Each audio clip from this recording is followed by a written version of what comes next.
Okay. That should be good. Okay. Hi, everyone. Thanks for joining us. I just wanted to officially welcome you to the Grad Admissions Virtual Information Session here at Columbia College Chicago. My name is David Marts. I'm the Assistant Director of Grad Admissions here. And I work a little bit more closely with students in the cinema and directing, creative producing, music composition for the screen, fine arts, photography, and European device performance and the device performance practice program. Joining me today is my colleague, Kelly. Hi, I'm Kelly Schmader. I work more closely with students in the Master of Arts Management, Entrepreneurship for Creative, Civic Media, and Interaction Design programs. Yeah, and so today, this information session is just a quick overview about the admissions process, deadlines, some information about financial aid. We're going to take about 20-25 minutes to go over some important information. During that time, if you wouldn't mind, maybe just keeping your mics muted. And then when we wrap up, like I said, in about 20-25 minutes, we're going to have time for some Q&A. And then you guys can ask whatever questions you want to at that point. I hope to be wrapped up here within an hour, if not even shorter, depending on how many questions you guys have. And then we'll just take it from there. So without further ado, we're going to get started.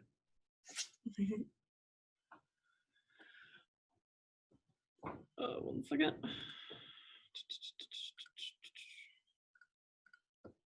Oop. All right, sorry about that. I'm just trying to get going on the slideshow here. We wanted to just go over some of the general application requirements.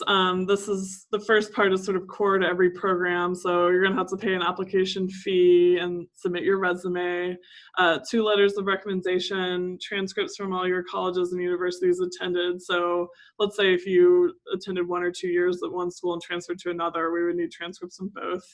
And then your self-assessment essay. So on top of that, there are portfolios and other materials that vary by program, and the self-assessment essay, what needs to be included, can vary. So we wanted to just run you through our admissions requirements that are available at this link. So if you can see what it is up here, it's also available on our webpage. But when you scroll down, each program has its own accordion button, and then you can see what is needed specifically. One thing to note is that if you are applying for a program that has a priority application deadline by, let's say, January 15th, and you know, maybe you just found out about this and you're just starting your application, you really want to make sure that you go ahead and request your letters of recommendation and your transcript. These are things that can take a little longer to get in since other people are responsible for them, so it's good to give them a little more time. And then the other thing to note, if you're an international student and you're attending today, is there are slightly different requirements for international students. They're available at this link, and we're going to provide these links after the information session just in case you need to be directed to it. But under the international section, you'll notice that the application fee is slightly different than for domestic students.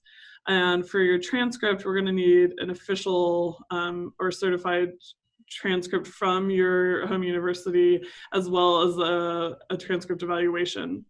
So here we have listed the services that we recommend. You can choose which you want to use based on their timeline and their price. And then the other key component of an international application is your proof of language proficiency.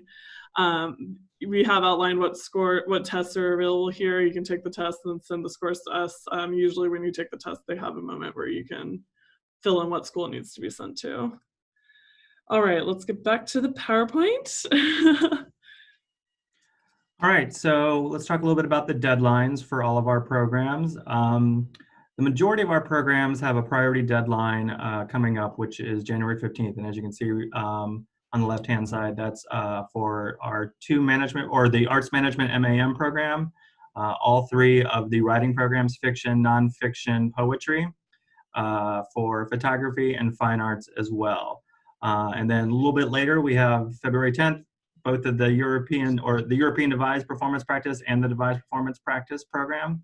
On March 2nd is the priority deadline for Civic Media, and on March 13th is the priority deadline for the Entrepreneurship for Creatives MA program and the Interaction Design program.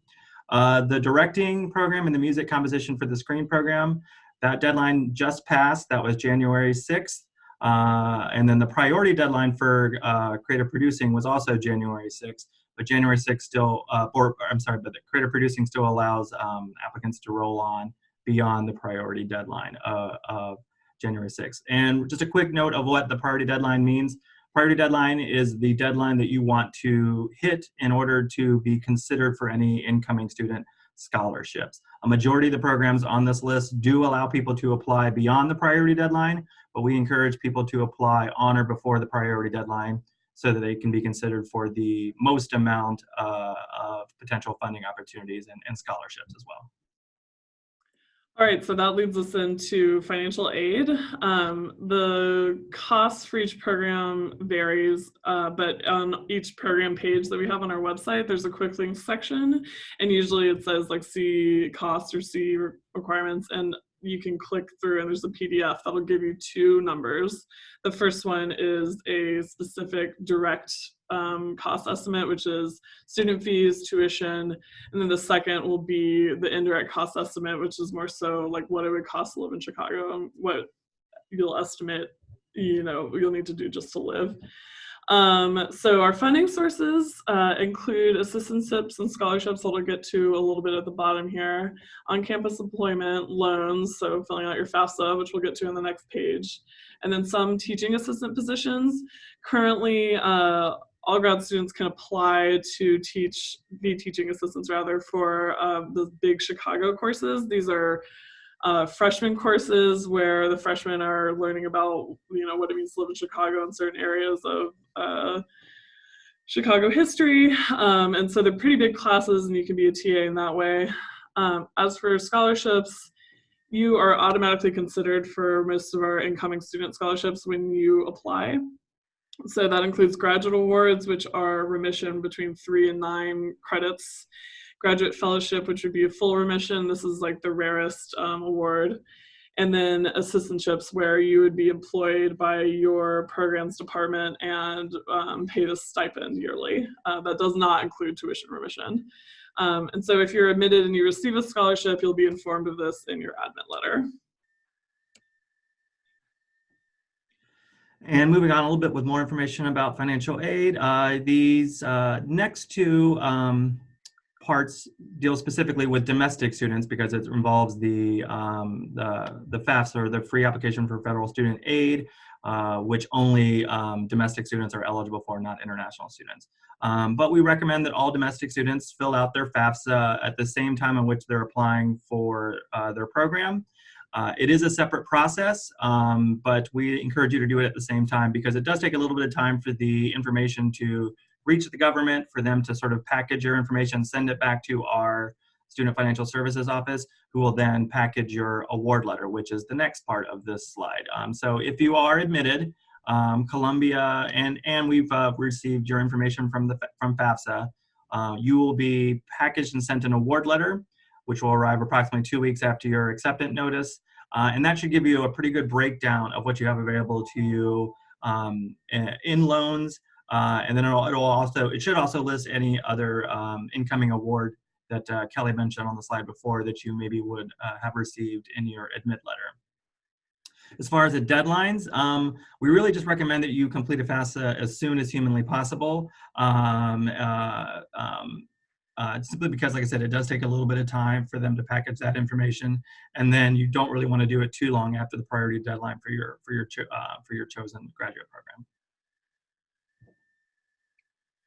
And then a quick note, if you are admitted, we invite everyone to campus to attend what we call Admitted Student Day.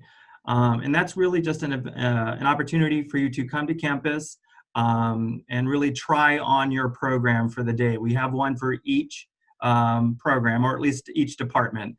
For instance, like if you're in a writing program, we have all 3 of the writers do their Admitted Student Day on the same day. If you're in one of the creative producing or cinema directing programs, we do theirs on the same day. But it's an opportunity for you to sit in on a class, meet with current students in your program, meet faculty in your program, tour facilities and campus, learn more about the curriculum, learn more about financial aid and funding opportunities, and then lastly, and what I think is probably the most fun aspect of it is meeting other classmates who are admitted into the program and would potentially be your classmates if you guys chose to come. The admitted student day is usually around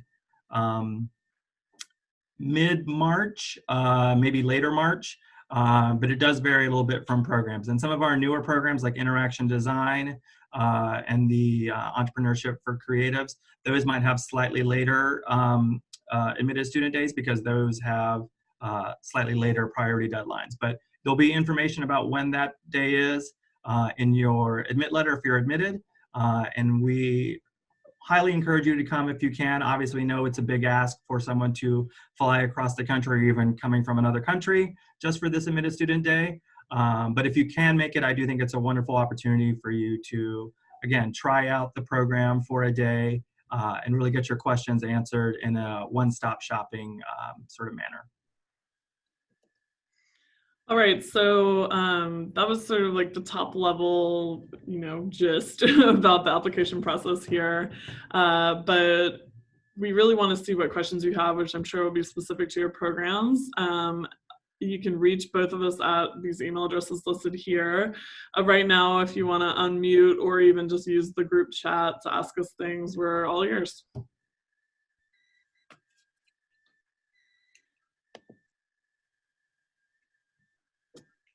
Anyone want to start us off? Any brave volunteer for any questions?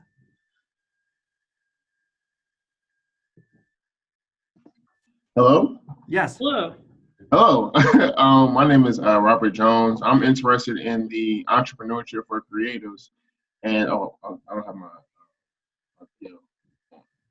in there.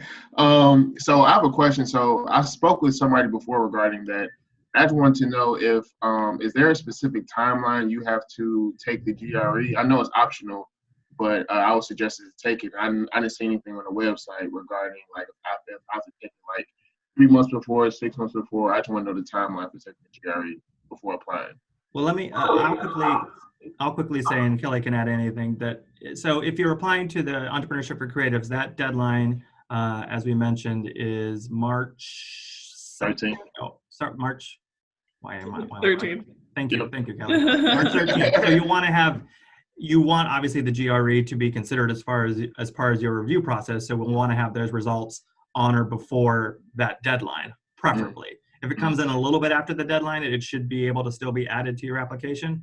But obviously, if it comes in much beyond that deadline, it won't be a part of your application because they will already have reviewed you. Does that make sense? Yeah, got you. Okay.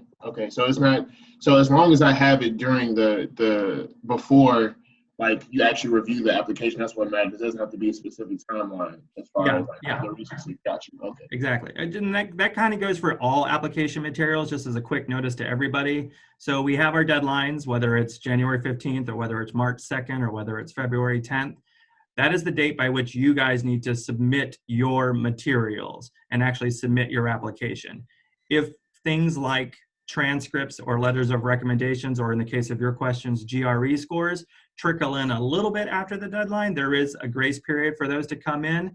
Now, at some point, again, we do have to have these materials for the review committee to review, and if we're missing them, you run the risk of being too incomplete for that given year. But as long as they come in slightly on, before is better, obviously, but even on or slightly after the deadline, that should still be an appropriate enough window to get added to your application. But the deadlines are really for you all to submit your materials on or before that date. Okay.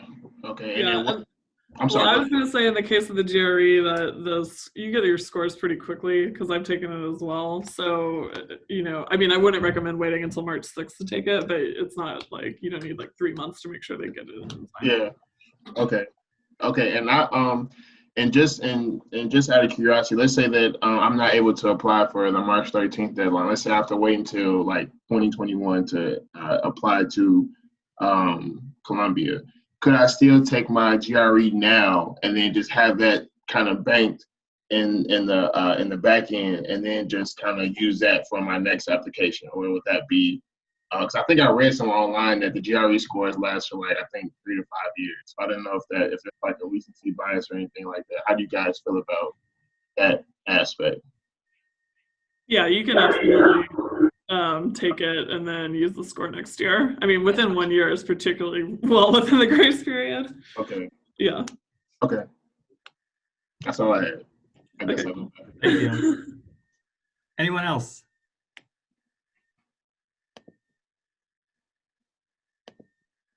No questions? Everyone, we're so clear on all of our instructions that everyone's figured it all out?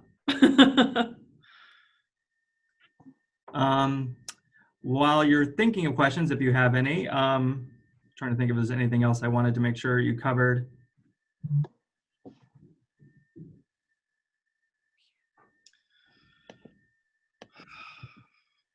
Kelly, do you have any other? I know. I mean, this just occurred to me during talking about Admitted Students Day is that I'm a graduate of the Master of Arts Management program. I fell so in love with Columbia, I couldn't escape, basically. And I did go to Admitted Students Day and meet some of my fellow cohort members, and they're still my friends now. So that's just a fun plug for going to ASD. And I do think we're going to try to have some elements of the ASD either recorded or captured. So on the off chance that you can't make it, or again, if you live so far away from Chicago that it's just not feasible to come in for Admitted Student Day, you know, we might have elements of that recorded and captured as well too. We're in the early stages of trying to put that together, but if that happens, that would be something that you guys can enjoy. But if you can make it live and in person, I do think, like I said, it is a great one-stop shopping opportunity for you to get all of your questions answered in one fell swoop.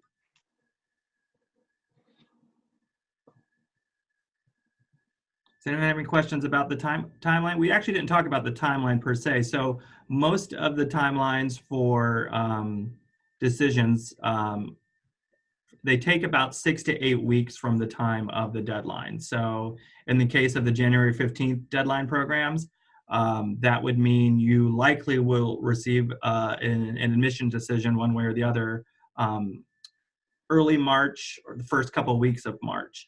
And then every other deadline beyond that, you should just add 6 to 8 weeks from the time of your deadline is when you should anticipate a decision. And I do anticipate some of the latter deadlines to have decisions even quicker, because by then the rush of the application season has already passed, and it'll probably be a slightly quicker turnaround for those decisions. But in general, anticipate 6 to 8 weeks from the time of the priority deadline for your guys' decisions to be reached.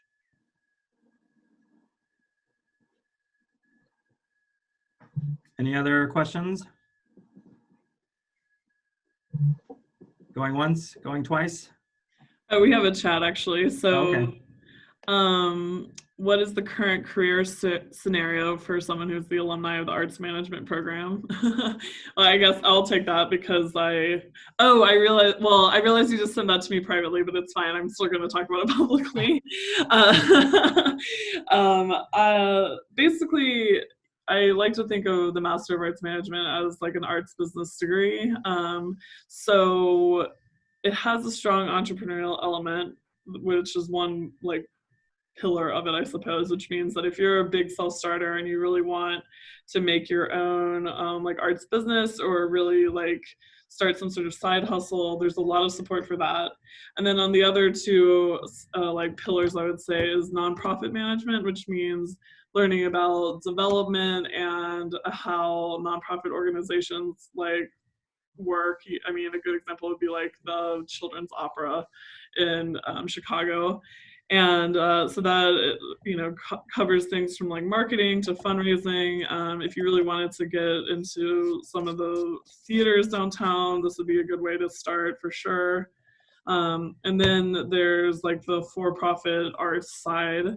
So we're looking at like music business or talent management, artist management. I think one of the great things about that particular degree is that it really gives you a strong and sort of broad foundation for working in the arts. How specific or targeted you want to be while you're there is up to you, but ultimately you can really like get a strong foundation for like the type of arts business career or just arts career in general that you want.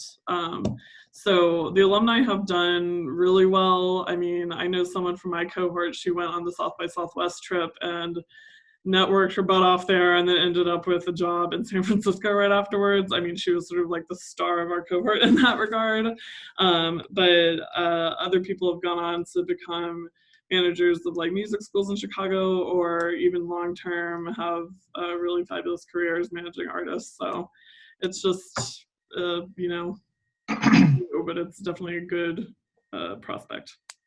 And I'll add too that I mean, Kelly was speaking a little bit specifically about the arts management program, but I do think all of our graduate programs do a fairly good job of showing you all the multiple different ways in which you can make a career out of being, if you're a writer, in that case, a writer, or if you're in the music composition for the screen, how you sort of navigate that workforce for that particular field. Our fine arts program has a class that's in their curriculum that is essentially art as practice, where the entire class is devoted to how you make a sustainable career out of and how you can parlay your art practice into a career. And the faculty really are all working professionals within the industry in which you're trying to break into. So they are really your greatest source of networking opportunities largely.